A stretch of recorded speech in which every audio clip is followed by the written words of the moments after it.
Bonjour à tous. Donc cette présentation va traiter du TD de filtrage numéro 1 de l'UV-EN14. Donc c'est une présentation condensée de la correction de ce sujet de TD.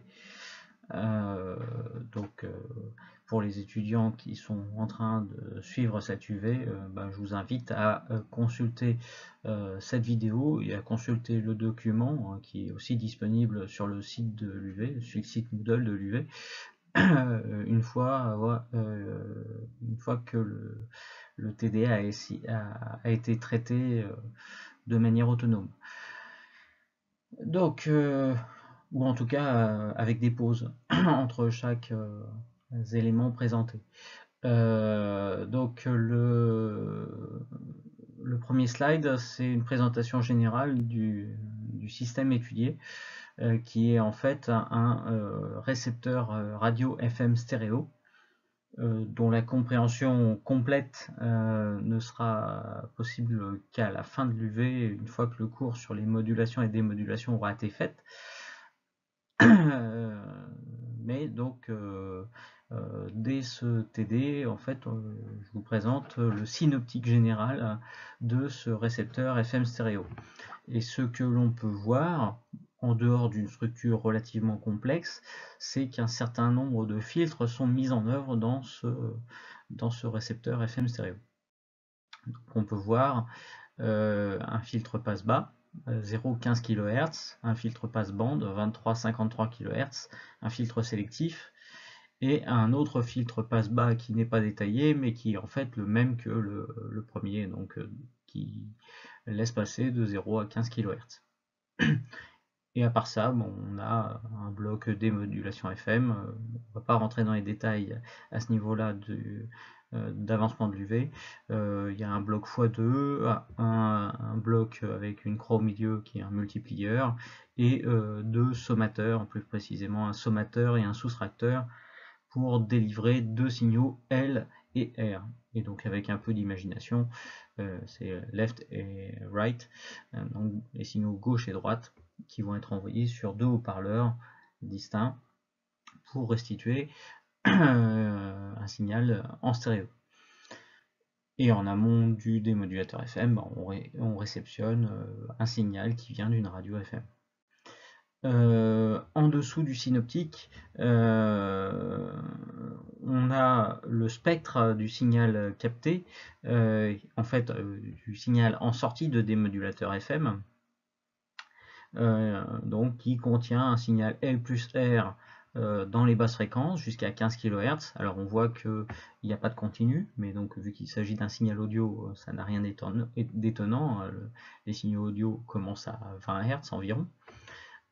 Ensuite, de 15 à 19 kHz, on n'a rien.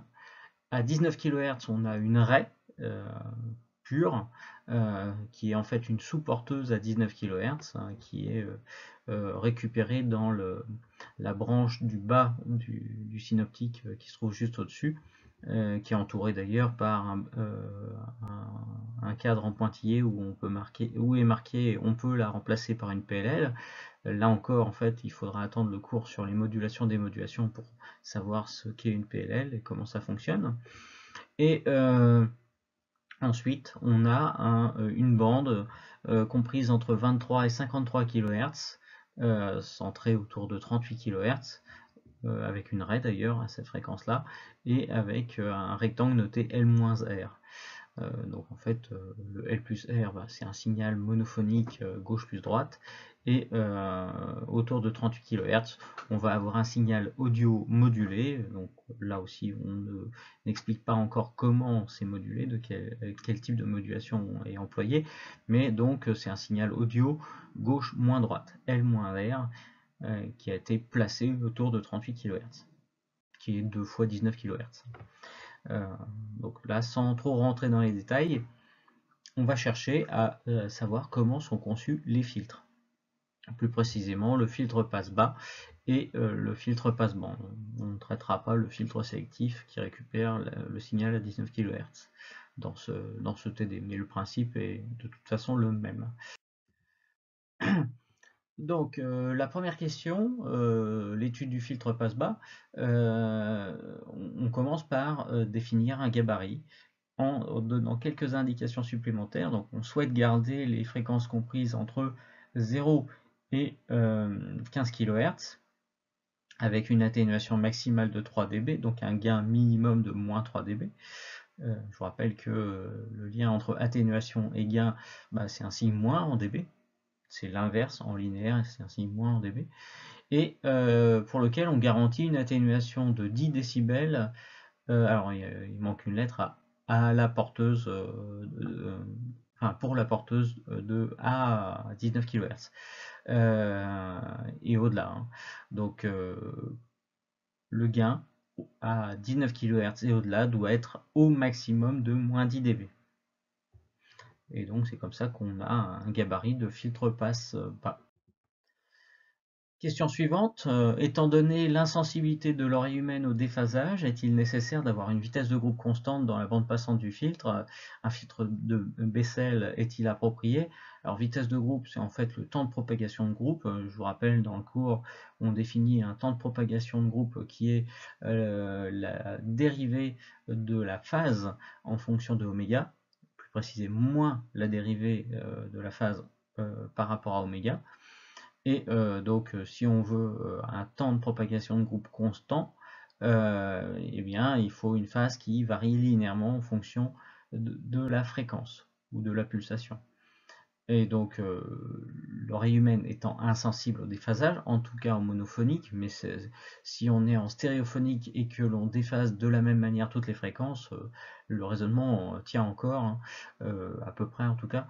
Et donc, on fera l'hypothèse que ça n'est pas indispensable d'avoir ce genre de choses, même en stéréo. Et donc, la réponse est non. Et donc un filtre de Bessel est-il approprié? La réponse est non, vu que c'est précisément si on a besoin de cette propriété qu'on va utiliser un filtre de Bessel. Donc non pour les deux questions. On ne tolère aucune ondulation du gain dans la bande passante. Donc là, ça élimine les filtres de Bessel de première espèce, mais pas ceux de deuxième espèce. Et on recherche même une réponse fréquentielle dont le module est le plus plat possible, sous-entendu dans la bande passante. Et donc là, c'est clairement un filtre de Butterworth qui convient le mieux. Parce que c'est vraiment cette famille de filtres qui est conçue pour avoir la réponse la plus plate possible. Et donc sans ondulation également. Hein. Donc donner le gabarit normalisé correspondant au gabarit initial. Donc là, j'ai repris tel quel le gabarit avec des fréquences en Hertz, et la normalisation, ça consiste à diviser toutes les fréquences caractéristiques du gabarit en fonction d'une fréquence particulière qui est la fréquence de limite de bande passante, dans le cas d'un filtre passe-bas ou d'un filtre passe-haut d'ailleurs. Donc là, on va diviser par 15 kHz toutes les fréquences. Et donc, voilà ce que ça donne. Forcément, la fréquence de la bande passante devient 1, et le début de la bande atténuée commence à la pulsation réduite 19 sur 15, c'est-à-dire 1,267 environ. Donc la normalisation, c'est la seule chose qu'il y a à faire sur un filtre passe-bas. Il est déjà passe-bas, donc il n'y a pas à le transposer en un passe-bas. Et donc on passe à la question suivante. Pour le type de filtre choisi à la question 2.3, donc c'était un filtre de Butterworth. Déterminer l'ordre minimal du filtre requis pour satisfaire au gabarit défini à la question précédente. Donner la fonction d'approximation, etc. etc. Donc la formule du n-min pour un filtre de Butterworth, c'est 1/2 de log népérien de 1 sur b carré moins 1 sur logarithme népérien de grand oméga a, la pulsation réduite de début de bande atténuée. Et donc là, il suffit de remplacer grand oméga a et b par leur valeur. Donc grand oméga a 1,267 et b, donc en fait on avait moins 10 dB qu'il faut convertir en échelle linéaire. Donc c'est 10 à la puissance moins 10, les dB, divisé par 20. Et donc 10 à la puissance moins 10 sur 20, c'est égal à 10 à la puissance moins 1,5, c'est-à-dire 1 sur 10 à la puissance 1,5, ou encore 1 sur racine de 10, et donc ça donne un résultat qui vaut 0,3162 environ. Et donc si on remplace B et oméga A par leur valeur, on trouve un N-min de 4,64 approximativement. Et donc on prend le premier entier supérieur, c'est-à-dire 5. Une fois qu'on a choisi, on a déterminé l'ordre, on va chercher dans le tableau des fonctions d'approximation de Butterworth la ligne d'ordre 5, et donc on a un deuxième ordre et un autre deuxième ordre et un premier ordre. Donc le premier deuxième ordre a un coefficient du premier ordre de 1,618 et le deuxième ordre a un coefficient de premier ordre de 0,618. Donc bon, ça c'est en fait le polynôme qui va se trouver au dénominateur de la fonction de transfert. Et donc à la question suivante, on vous demande de dénormaliser la fonction de transfert du filtre passe-bas pour obtenir la fonction de transfert réelle du filtre nécessaire pour l'application. On vous demande de tracer le diagramme de Bode en gain correspondant en faisant apparaître sur le tracé le gabarit initial. Alors, donc la fonction de transfert, il suffit h de s, il suffit de remplacer donc 1 sur d de s, de prendre un dénominateur d de s qui est le polynôme du tableau. Et ensuite, pour dénormaliser, il suffit de remplacer S, la variable de la place réduite, par P sur oméga P. P étant la variable de la place non réduite, qui vaut J petit oméga étant la pulsation réelle du signal. Et donc, dans notre cas, oméga P, c'est 2π fois 15 000. On était à 15 kHz de limite de bande passante, qui est la fréquence de normalisation. Et donc oméga P, c'est la pulsation correspondante. Donc une fois qu'on a cette réponse en fréquence vraie, si on remplace P par J oméga, on peut tracer un diagramme de Bode. Donc là, c'est un tracé qui a été fait avec MATLAB. Et donc on a placé deux marqueurs. Un à la pulsation correspondant à 15 kHz et un autre marqueur correspondant à 19 kHz. Donc aux erreurs d'arrondi près, parce qu'il n'y a que 3 chiffres significatifs pour la pulsation qui est indiquée sur le marqueur 9,41 10 puissance 4, ça donne un gain de moins 3,03 dB. Donc aux erreurs d'arrondi près, en fait, le filtre a été conçu pour avoir un gain de moins 3 dB à cette pulsation-là. C'est toujours le cas dans tous les filtres qu'on sera amené à dimensionner avec cette technique-là. Pour le gain à la pulsation correspondant à 19 kHz, donc 1,19 10 puissance 5 radians par seconde, on trouve un gain qui est de moins 10,7 dB. Donc là, on doit trouver une valeur strictement inférieure à moins 10. On ne trouverait moins 10 dB que si la valeur de l'ordre minimal qui avait été calculée tombait pile sur un entier et qu'on avait choisi cet entier. Dès lors qu'on a un ordre 5 alors qu'un ordre 4, quelque chose suffirait, ça veut dire que notre gain au début de la bande atténuée est plus petit que le gain souhaité par le cahier des charges. Donc c'est bien vérifié ici. Donc, on a complètement traité le filtre passe-bas, donc on passe à la partie 3 de l'exercice, qui est l'étude du filtre passe-bande. Donc l'étude de filtre passe-bande, le début commence exactement de la même manière que pour le passe-bas, on vous demande le gabarit à partir de données textuelles. La bande passante est située entre 23 et 53 kHz, avec une atténuation maximale de 3 dB, donc un gain minimum de moins 3 dB. Et pour lequel on garantit une atténuation de 10 dB. Là encore, il y a une faute de frappe pour la porteuse à 19 kHz. Il manque pour. Et donc, moins 10 dB, c'est le gain maximum que l'on doit avoir pour les fréquences inférieures à 19 kHz. Et comme on a un filtre passe-bande, en fait, on doit avoir une bande atténuée au-delà de 53 kHz. Mais rien n'est indiqué là-dessus. Donc en fait, on sait qu'on va chercher à avoir un gabarit symétrique, donc on reporte les moins 10 dB aussi. Par contre, la pulsation ou la fréquence de début de bande atténuée haute reste à définir. Donc c'est là qu'on fait intervenir la notion de gabarit symétrique. la moyenne géométrique de 23 et de 53 kHz doit être égale à la moyenne géométrique de 19 kHz avec l'autre fréquence qui est notée FA+. Et donc, qui dit moyenne géométrique dit racine carrée du produit. Et donc, la racine carrée de 23 fois 53 doit être égale à la racine carrée de 19 fois FA+. Donc, si on élève au carré, en fait, 23 par 53 doit être égal à 19 fois FA+. Et ce qui permet d'en déduire que FA+, est égal à 23 fois 53 divisé par 19. Donc, résultat en kHz. Et donc, ça donne 64,16 kHz, à un arrondi près. Avec 4 chiffres significatifs, ça donne ce résultat-là. Et donc ça garantit un gabarit symétrique. Une fois qu'on a ce résultat-là, on peut calculer la fréquence centrale, qui est la moyenne géométrique de 23 et de 53 kHz, ou de 19 et 64 et quelques kHz. C'est le même résultat vu qu'on a fait en sorte que ce soit symétrique. Et donc le fait est que racine carrée de 23 par 53, ça donne 34,91 kHz. Ça, c'est la fréquence centrale. Et donc, quand on normalise le gabarit, en fait, on divise les fréquences réelles par cette fréquence-là. Et donc, voilà ce que ça donne. La fréquence FA- vaut 0,5442. La fréquence FP- vaut 0,6588.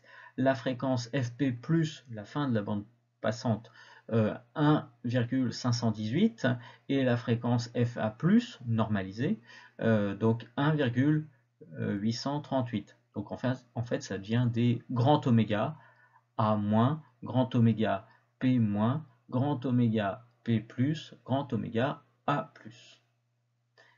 Donc là, c'est toujours un filtre passe-bande, mais normalisé. Donc deuxième étape, transposer. Donc pour transposer, il y a besoin d'appliquer une formule. On remplace S par 1 sur B, facteur de S plus 1 sur S. Et donc la variable B doit être calculée. Donc d'après les formules du cours, c'est FP plus moins FP moins sur F0. Donc 53 moins 23 sur 34,91. Là, c'est des ratios de fréquence. On pourrait faire des ratios de pulsation, ça reviendra au même. Et donc ça donne 0,8592. Donc c'est ça qu'il va falloir réinjecter dans la relation. On associe à S 1 sur B, facteur de S plus 1 sur S. Et donc je vous rappelle que S, c'est J fois grand oméga.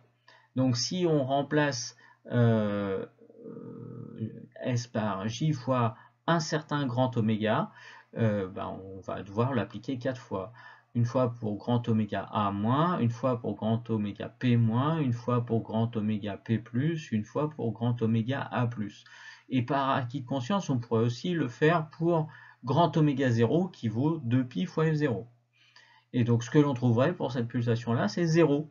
Et en fait, pour les autres pulsations, on va trouver 2 valeurs négatives et 2 valeurs positives.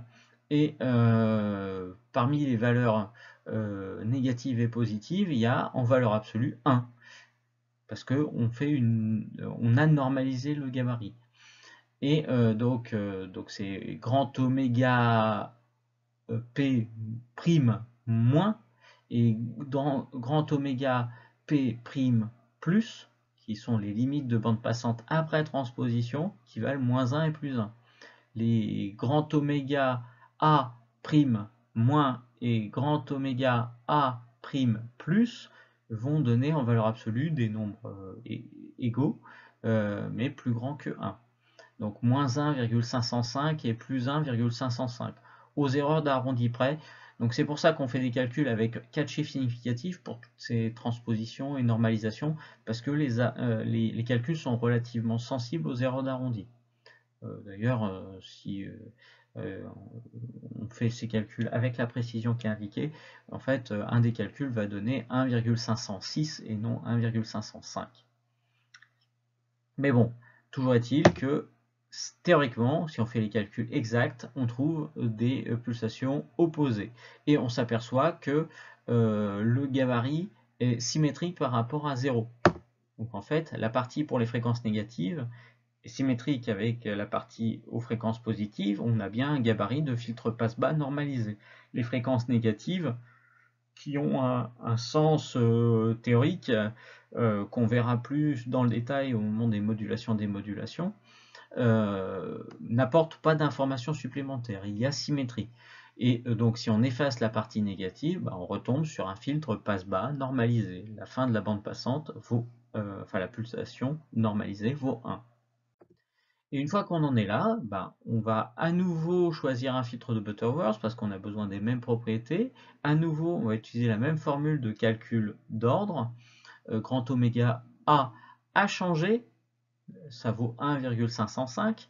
B par contre n'a pas changé, ça vaut 0,3162 parce que le gain demandé dans la bande atténuée est le même que précédemment. Et donc l'application numérique cette fois va donner 2,69. Ce qui fait qu'en prenant l'entier directement supérieur, il nous faut un ordre de 3. Donc, encore une fois, on va chercher dans le tableau le polynôme du troisième ordre, qui sera le dénominateur de la fonction de transfert de type passe-bas normalisée. Donc voilà, cette fonction de transfert, h de s. Et pour retrouver la vraie fonction de transfert, il va falloir faire les opérations en sens inverse de ce qu'on a fait précédemment. Donc on avait normalisé puis transposé, là il va falloir d'abord détransposer puis normaliser. Donc la détransposition consiste à remplacer S par 1 sur B facteur de 1 sur B facteur de S plus 1 sur S. En fait, quand on applique deux fois cette transposition, on revient au point de départ et on récupère S. En tout cas, si on fait les calculs avec S égale J grand oméga, ça fonctionne. Donc, une fois qu'on a fait tout simplement cette substitution, il faut faire des calculs pour ramener à une forme canonique. En fait, il va falloir multiplier en haut et en bas par b cube s cube. Et donc, dans la première parenthèse, on va faire rentrer un b carré s carré. Et dans la deuxième parenthèse, simplement bs. Donc, voilà ce que ça donne. Donc, un b cube s cube sur un polynôme d'ordre 4 fois un polynôme d'ordre 2. Donc, l'ordre de la fonction de transfert a fortement augmenté. Par cette détransposition. Donc là où ça va poser quelques petits problèmes, c'est qu'il va falloir factoriser ce quatrième ordre, et ça pour pouvoir poursuivre l'étude et faire une synthèse physique des filtres. Mais donc là on n'en est pas là, on admettra que c'est possible, et donc pour aboutir à la fonction de transfert dénormalisée, la vraie fonction de transfert physique, h de p, où p égale j petit oméga, on remplace tout simplement s par p sur oméga 0. Donc ça n'a rien de bien sorcier. Alors il y a une coquille, oméga p, c'est pas oméga p, c'est oméga 0, c'est 2pi fois 34 990, hein. C'est bien la pulsation centrale de la bande passante. Donc qu'on note oméga 0, et B, ça vaut toujours 0,8592.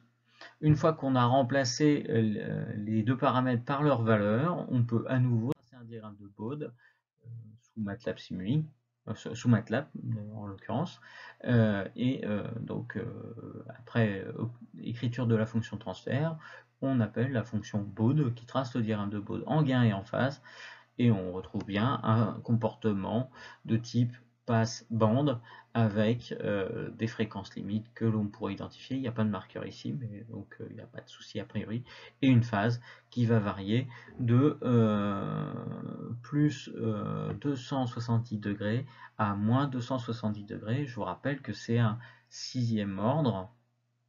Donc troisième ordre au numérateur en permanence, donc une triple dérivation, donc 3 fois 90, ça fait bien 270 degrés, plus 270 degrés, et en haute fréquence, le troisième ordre est compensé par un sixième ordre, et donc globalement on a un troisième ordre au dénominateur, et donc la phase plonge à moins 270 degrés, on a triple intégrateur, et en ce qui concerne les pentes, en fait on a des pentes tout à fait naturelles de plus 60 dB par décade en basse fréquence et de moins 60 dB par décade en haute fréquence.